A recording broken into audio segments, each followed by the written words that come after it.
What would you do to get one of your friends to Jesus? There's a story in Mark chapter 2 of what these friends did to get their friend to Jesus.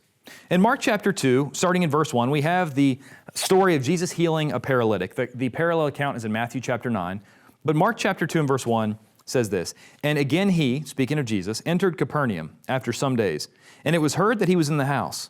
Immediately many gathered together, so that there was no longer room to receive them, not even in the door." Jesus is so popular because of in the end of Mark chapter 1, he's cleansed a leper, other miracles he's done, that people, these giant crowds are following him. And he preached the word to them. Mark chapter 2 and verse 3. "Then they came to him, bringing a paralytic who was carried by 4 men. And when they could not come near him because of the crowd, they uncovered the roof where he was. So when they had broken through, they let down the bed on which the paralytic was lying." So in the first century, you had these flat roofed houses. You would have to remove mud and dirt, which is basically what they were doing. They were digging through the roof, wood, structural supports. I mean, can you imagine this scene?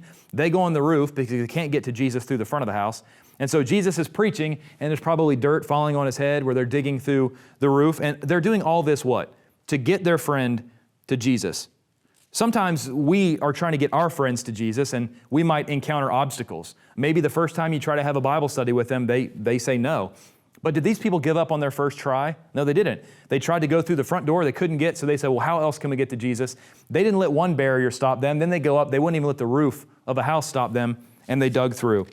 And they lower him down. When Jesus saw their faith, their active faith, Jesus said to the paralytic, "Son, your sins are forgiven you." Now, I can only imagine if I'm the paralytic, he says, "Your sins are forgiven you." And I'm sitting there, first of all, thinking, that's not what I came here for. I came here for you to heal my paralysis. Now, if you know the rest of the story, you know that Jesus did tell him to arise and walk, to take up his bed. Jesus did heal him.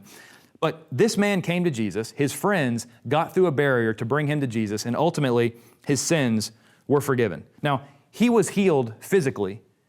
What about us? What would you do to get your friend to Jesus so that your friend can not be healed physically but spiritually? Isn't that so much more important?